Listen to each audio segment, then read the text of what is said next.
미선쌤의 라이프 스토리텔링. 안녕하세요. 미선쌤의 라이프 스토리텔링입니다. 코이카 봉사단원 된 이유와 다시 교사로 복귀한 사연. 교사가 된 지 얼마 안 됐을 때의 일입니다.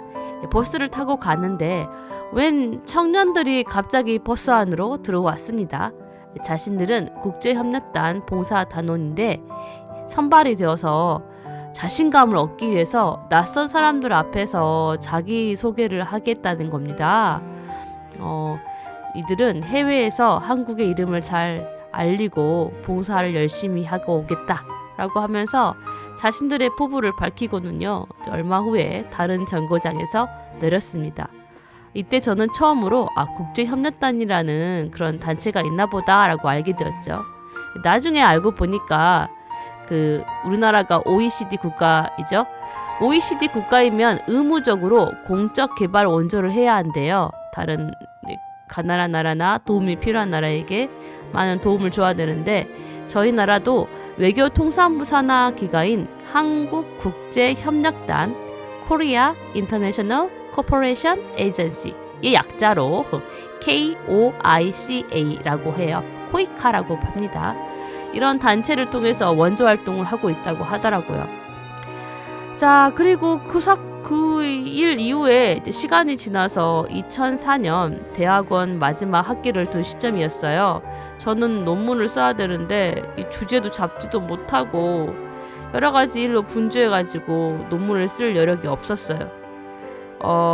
대학원이 공공정책대학원 지방자치 전공이에요. 풀뿌리 민주주의, 지방자치 이거에 대한 관심이 많았는데 솔직히 저는 초등학교에서 애들만 가르쳤지 지방자치란 아무런 관련이 없어요. 그런 활동도 하지 않았고요. 이런 아무런 활동도 없이 어떻게 논문을 쓸 수가 있을까라고 생각이 들어서 그래, 이제 교직 생활은 그만두고 NGO 활동을 좀 해야겠다. 그러면 그 중간 단계로 봉사단원 하면서 다음에 직업으로 옮기기 위한 징검다리로 사용하자라고 생각했습니다. 그러니까 봉사활동이 그 다음 직업으로 옮기기 위한 징검다리인 거예요. 제가 초등교사로 지원할 수 있었던 분야는 한국어 교육이었어요. 지금은 워낙 이제 한국어과도 많이 있고 한국 관련된 학사, 석사 이런 게 있었지만 저 때는 그렇게 활성화되지 않은 상태여서 초등교사분들께서 이렇게 한국어 교육으로 많이 단원으로 이렇게 또 모집했더라고요. 저는 원래 몽골에 대한 관심이 많아서 그와 관련된 NGO 활동집도 읽고요. 굉장히 가고 싶은 마음이 있었어요. 근데 이 몽골의 가장 치명적인 단점, 몹시 추운 나라라는 거. 그런 나라에 있다 보면 제가 워낙 추위를 많이 타가지고 얼어 죽을 것 같았어요. 생존하지 못하고 우울증에 걸렸다가 죽을 것 같았어요. 그래서 아예 정말 생판 모르는 더운 나라라고 하는 적도 근처 가까이 있는 스리랑카라는 나라를 지원했습니다. 그때 알고 있던 거는 이 스리랑카가 섬나라이고 싱할라하고 타밀 간에 다른 민족 간의 내전 분위기가 좀 있다. 그래서 좀 어수선하다라고만 알고 있었어요. 물론 나중에 제가 봉사단원 다 끝나고 한국 귀국한 다음 몇 년 후에는 진짜로 내전이 생겨가지고 파이어 했죠. 아무튼 그때는 아직 분위기가 좀 어수선한 때였습니다. 저 1차 서류에 통과했고요. 2차 면접을 보러 갔습니다. 이 면접관이 한국어를 어떻게 가르칠 건지 무슨 자음과 모음을 연결해서 언어학적으로 막 설명하라고 하시더라고요. 이 질문도 지금은 너무 오래돼가지고 정확하지는 않는데 근데 솔직히 그때도 한국어 교수법을 정확하게 설명할 수가 없는 거예요. 그런데 저는 맹랑하게도 이렇게 말했습니다. 사실 제가 언어 교수법은 잘 모르지만 교사로서 다양한 교수법을 이용하여 재미있고 확실하게 가르칠 수 있습니다. 라고 했어요. 아무래도 애들 상대로 가르치는 활동을 나름 5년 했으니까 이 사람들을 주목할 수 있는 그런 힘이 있겠다 싶은 거예요. 진짜 겨우 5년밖에 안 해놓고 어떤 그런 과도한 자신감이 있는지 모르겠지만 아무튼 그랬습니다.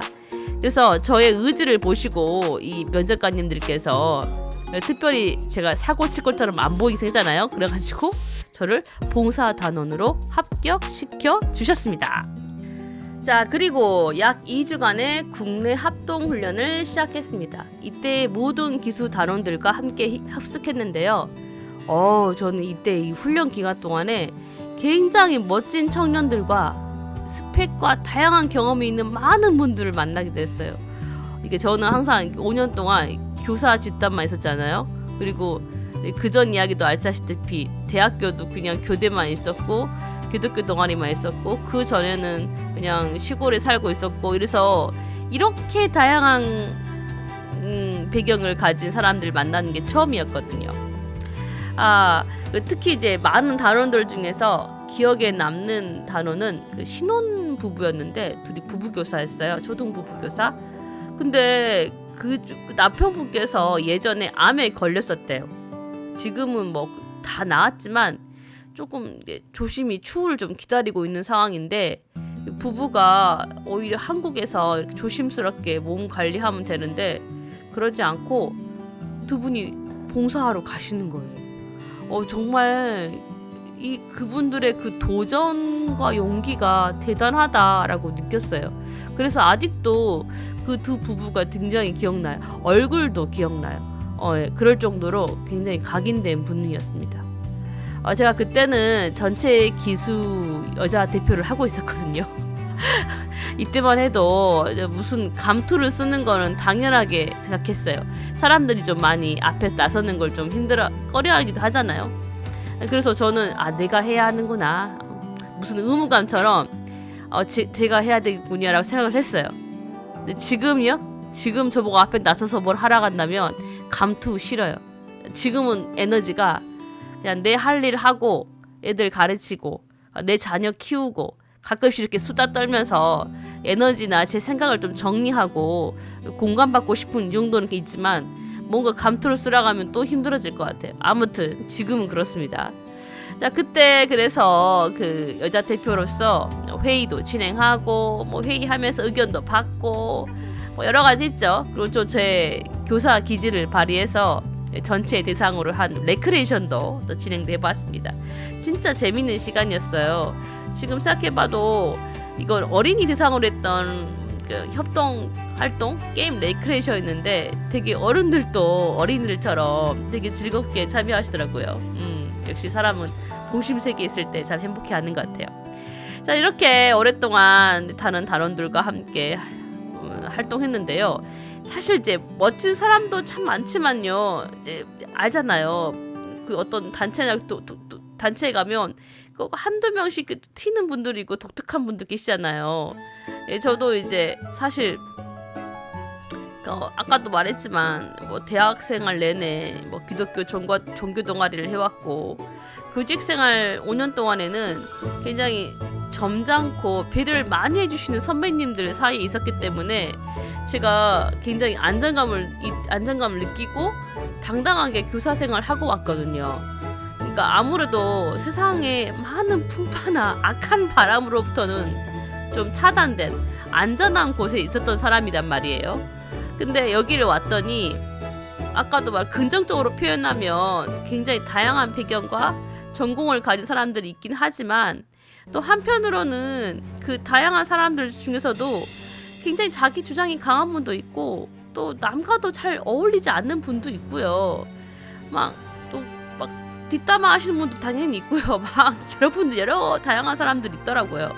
그러니까 아무튼 봉사라는 거대한 희생과 덕목을 실천하려 온 게 아니라 저와 같이 사실 저도 이 봉사에 대한 엄청 크대한 의지를 가지고 온 게 아니라 다른 직업을 갖기 위한 경험을 위한 징검다리로 이용하는 사람들이 많이 보이더라고요. 그게 나쁘다는 건 아니에요. 저도 그런 마음으로 이 봉사단원이 된 거니까 물론 또 봉사하는 것 자체가 또 굉장히 저에게 큰 기쁨이 되겠다 싶은 마음도 있었지만 아무튼 이유가 어찌하든 우리가 봉사단원으로 왔기 때문에 상대방을 배려하고 공동체와 함께 협동하고 함께 어울려 살아가는 거는 당연한 기본 덕목이라 생각했거든요. 그래도 이 중에서는 굉장히 이기적이거나 독단적인 사람들도 있어가지고 좀 아이러닉했어요. 왜냐하면 분명히 그 면접관님들께서 꼼꼼하게 다 체크하고 확인해 봐서 이분들이 봉사를 잘 할 것인지, 맡은 일을 잘 감당할 것인지, 그리고 중도에 포기하지 않을 것인지, 이런 거 다 이제 고려해가지고 뽑았을 거 아니에요. 근데 아무래도 이제 그 짧은 순간에 면담을 한 거기 때문에 뭐 사람들 전체 그 세세한 습관이나 뭐 인성까지 파악 못할 수도 있겠죠. 아무튼 독특한 분들도 있었답니다. 그 중에서 제가 가장 놀랐던 단원분 중에 한 분은요, 50대 초등교사였어요. 저와 같은 교사였는데 뭐 교무 부장까지 하시고 고용휴직 한 다음에 지원을 하셨더라고요. 근데 이분이 그 많은 100여 명의 사람들 중에서도 굉장히 좀 독특하게 튀시긴 하시더라고요. 다 대부분이 20, 30대 사람들 청년들인데 이분이 50대니까 좀 튀긴 하셨죠. 그러면 이렇게 뭔가 의견을 내고 싶으면 처음부터 남자 대표를 하셨으면 했는데 그러지 않고 그냥 앉아가지고 이래라 저래라 막 하시는 거예요. 그래서 당신께서 차라리 그냥 총대를 매시던지 왜 이렇게 앉아가지고 배나라 감나라 하나라고 생각을 했어요. 이제 어느 날이었습니다. 저희가 주일날 밖에 나가서 예배 드려야겠지만 그럴 수 없는 사정상 저희끼리 모여가지고 예배를 드린다고 하더라고요. 저도 그제 크리스찬이니까 예배 드리러 이제 갔는데 아니 그분이 사회를 막 인도하면서 하는 거예요. 그래서 저분이 또 무슨 사회를 인도하지라고 생각했어요. 근데 거기다가 이제 설교까지 막 하시는 거예요. 제가 깜짝 놀랐어요. 나중에 이제 알고 보니까 교회 안수 집사라고 하는데 제가 봤을 때는 그 설교하는 자리까지는 아닌 것 같았어요. 좀 욕심이 좀 많아 보인다. 일단 목사님이 아니신데 설교까지 하네라고 생각했는데 제가 이제 알기로는 그 단원들 중에서는 오히려 신학과를 나오신 분들도 이제 있었거든요. 일명 자격이 되는 전도사님들도 있었단 말이에요. 그분들은 조용히 가만히 있는데 이분이 또 설레발하고 막 하니까 저는 그 모습이 좀 좋아 보이지 않았어요. 같은 교사이고 같은 크리스찬인데도 좀 다르다, 좀 결이 다르다라고 생각이 들어가지고 다음번에 모임할 때는 저는 참석하지 않고 혼자 그냥 예배 드렸죠. 이분이 좀 독특하긴 했어요. 그리고 하여튼 그래요. 미묘한 게 있었어요. 근데 그 이후로 다른 단원들이 저한테 와가지고 그 50대 교사분들에 대한 이야기를 저한테 막 하는 거예요. 이런저런 이야기 하는 거예요. 아니 자꾸 그 선생님이 다 아는 것처럼 다른 단원들한테 이거 해라 저거 해라 막 지시하고 가르친다는 거예요. 그러면서 그 다른 단원들이 기겁을 한다는 거예요. 그래서 저는 깜짝 놀랐어요. 평생 그 가르치던 사람이라서 그 학교에서 했던 그 생활 모습 그대로 하는 분이셨던 거죠. 제가 같은 교직에 있던 저조차도 5년 동안 만나보지 못했던 꼰대 스타일 교사였던 거죠. 사실 지금 제가 20 몇 년간 이제 교사 생활하고 있잖아요. 요런 꼰대 스타일 거의 만나본 적이 없어요. 이래라 저래라 이렇게 해라. 한 분 만나봤구나 한 분. 근데 그 외에는 진짜 이런 스타일 별로 없거든요. 아무튼 그분이 이렇게 다른 단원들 사이에서도 아주 유명인으로 등극을 했죠. 그런데 어느 날 그분도 또 저한테 또 말을 개인적으로 걸더라고요. 저는 대체 뭘 말하려고 하는가 싶어가지고 살짝 꺼려졌거든요. 근데 이렇게 갑자기 묻는 거예요. 먹기 싫은 것을 현지인이 권한다면 뭐라고 말해야 하나? 였습니다. 저는 이거 왜 질문하지? 버벅거리면서 No? 라고 말했어요. 그러자 그 선생님 하는 말씀이 그렇게 하면 안 돼. 에티켓을 가지고 No, thank you 라고 말해야 되는 거야 라고 말하는 거예요. 그래가지고 그 말 듣고 네 라고 대답했어요. 사실 이제 그렇죠 싫으면 우리가 거절할 때 no thank you 이렇게 하긴 하죠. 그래가지고 막 그러면서 그 선생님이 뭐 영어는 이렇게 말해야 되고 저렇게 하는 게 에티켓이라면서 막 또 설명을 하시는 거예요. 근데 사실 저 그때 학교에서 영어 전담을 하고 있었거든요. 그러니까 영어를 모르는 건 아니고 나름 내 들리는 기능이 있어가지고 해야 되는 건 알고 있었지만 저는 그때 또 깜짝 놀랐죠. 세상에는 이렇게 작은 지식으로도 크게 아는 척하는 사람들이 있구나. 아니면 이 사람은 우리 단원들 수준을 진짜 초등학교 3, 4학년 수준으로 생각하는 걸까? 라고 생각이 들었어요. 그렇게 볼 수도 있겠다. 평생 1학년부터 6학년까지만 봤으면 그렇게 볼 수도 있겠다 싶었어요. 그리고 이제 그 영어 교육이 들어온 지 얼마 안 됐을 때니까 그때는 충분히 그렇게 볼 수도 있겠다 싶지만 아무튼 저도 근데 그분이 좀 멀리서 보이면 조금 살살 저도 피했습니다. 왜냐하면 또 어떤 말을 하실까 좀 걱정되기도 하고 아무튼 그래서 저도 피했답니다. 그리고 또 이제 기억에 남는 단원도 있는데요. 그 다른 해외 지역으로 갔던 단원인데 이 단원의 얼굴이나 뭐 이미지 그건 정확하게 기억 안 나지만 이미지는 기억날 정도예요. 근데 이 사람이 왜 기억이 남는다면 말끝마다 이러는 거예요. 여자가 무슨 이런 말 하는 거예요. 당시가 2004년도였어요. 지금으로부터 한 25년 전의 이야기니까 완전히 뭐 80년대나 90년대가 아니었어요. 근데 그때 그런 말을 하는 거예요. 저는 이제 워낙 여초 현상이 강한 초등학교 교직에 있어서 뭐 그럴 수도 있지만요. 제가 그때 근무했던 학교는 오히려 남자 선생님들이 좀 많았었고요. 여자 선생님들을 함부로 무시하지 않고 여자라고 여선생님이라고 함부로 막 그런 말도 안 했거든요. 근데 저는 이제 그런 사회에 있다가 봉사하러 온 이곳에서 그렇게 여자를 여자를 차별하지 뭐라고 해야 되죠 그걸?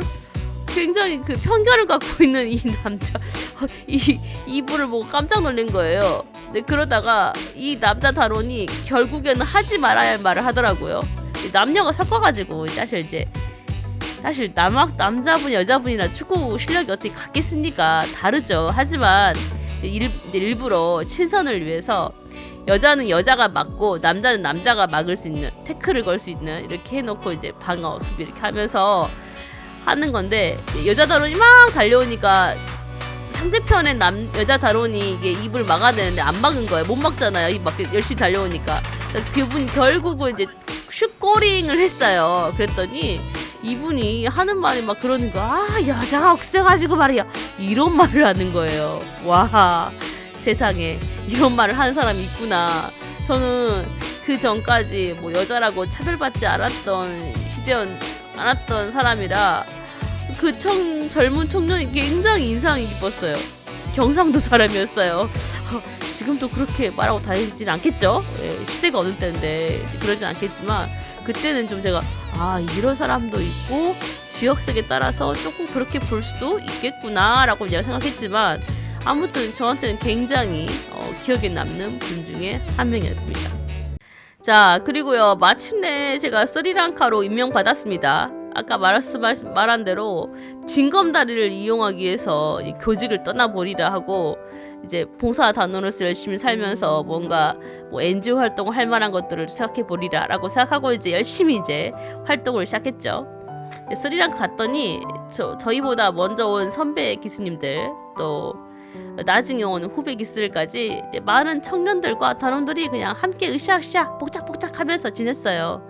사람 사는 곳이 다 똑같아가지고 뭐 단원들끼리 오해도 하고 싸우기도 하고 질투도 하고 또 그러다가 또 만나서 신나게 수다도 떨고 진짜 영락없이 젊은이는 젊은이답게 그냥 재밌게 살았어요. 그리고 이제 한국을 떠나서 살다 보니까 서로 좀 도와주고 끈끈한 게 있어요.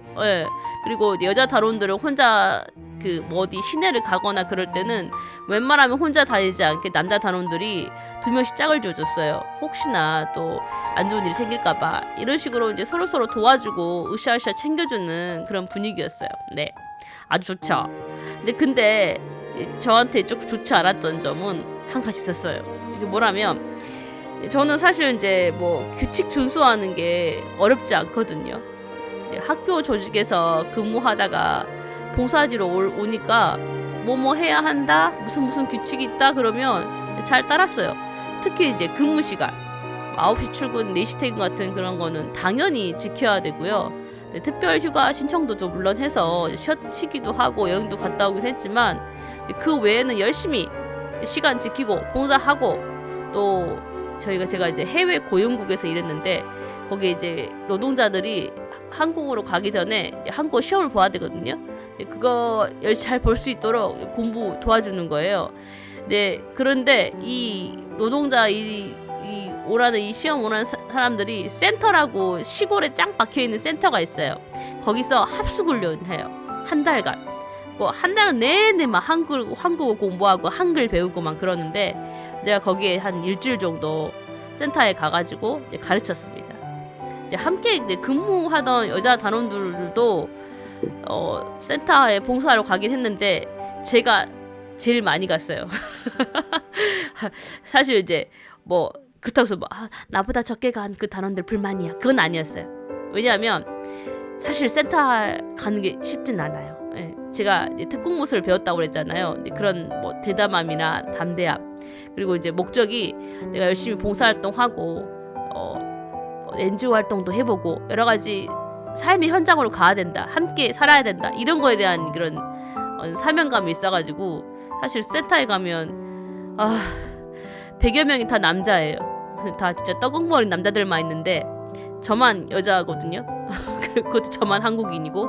그런데 거기서 진짜 무슨 지금 생각해보면 못할 것 같았는데 겁도 없이 거기 가서 혼자 가가지고, 물론 저에게는 단독의 홀로의 방을 주셨지만 거기 가서 씻고 자고 먹고 그렇게 그분들과 같이 있으면서 이야기도 하고 거기 이제 현지 선생님들과 같이 대화도 하고 막 이렇게 그랬던 기억이 납니다.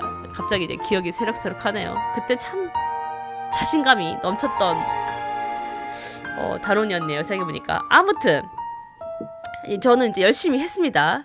교사이기도 하고 기본 기질이 그렇죠. 근데 이제 제가 이제 가끔 들려오는 다른 단원들의 이야기를 들어보면 좀 이해 안 되는 부분도 있었어요. 전처럼 뭐 직장 생활을 했거나 교직 생활을 한 단원들은요, 출퇴근이나 근무에 대해서 대체적으로 성실한 편이에요. 그런 훈련이 되어 있었기 때문에 그렇죠. 근데 이제 직장 생활을 하지 않았던 단원들 있잖아요. 굉장히 자유로운 영혼들은 정말 그런 봉사활동하는 그 기간에 말도 없이 출근도 안 하고 막 너무 자유롭게 막 시간 관리도 안 하고 막 그런 모습들을 보인다고 제가 제 귀에 들리는 거예요. 그리고 어떤 단원들이 그렇더라, 이게 소문이 또 좁으니까 다 나잖아요. 그래서 물론 저희들의 이제 그 봉사 단원에 또 여러 가지 덕목 중에 하나가 뭐라면 빨빨대고 돌아다니는 게 맞거든요. 내가 혼자 고상하게 방 안에 들어가서 책을 읽으며 음악을 들으며 이런 거 봉사 단원 아니에요. 현지에 들어가서 현지들과 이야기하고 대화하고 그들에게 선한 영향력을 끼치는 게 봉사 단원으로서 해야 할 덕목 중에 하나이긴 해요. 돈도 많이 쓰고요. 저희가 이제 받은 이 월급은 아니지만 일종의 이렇게 이제 활동할 수 있는 활동비를 주면 이것도 같이 열심히 잘 쓰고 잘 뿌리고 다니고 하는 게 돈이 이제 흘러갈 수 있게 하는 것도 저희들 봉사단원의 역할 중에 하나였거든요.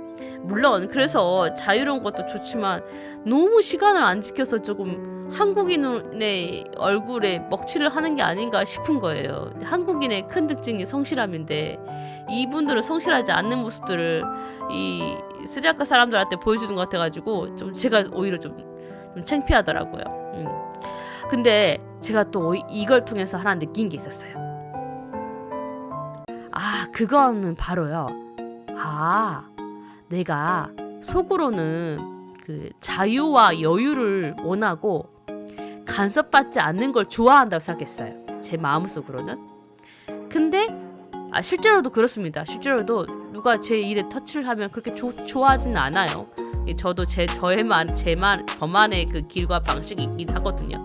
근데 일 처리나 업무는 이 조직 내에서 정해진 틀 안에서 하는 걸 선호한다는 걸 알았어요. 그렇구나 라고 생각해요. 이게 사실 그러고 보면 쭉 그랬어요. 학창 시절에 공부하라고 하면 공부하고 살짝 자유롭게 놀다가 풀어졌다가 또 공부하라고 하면 또 열심히 공부하고 뭐 학생들이 하지 말아야 할 것은 그냥 안 하고 이거 하라 하면 하고 그랬던 것 같아요. 물론 뭐 기존 뭐 규칙에 대한 불만이 없었던 건 아니지만 그렇다고 해서 딱히 그렇게 뭐 반항을 하거나 그러지 않았어요.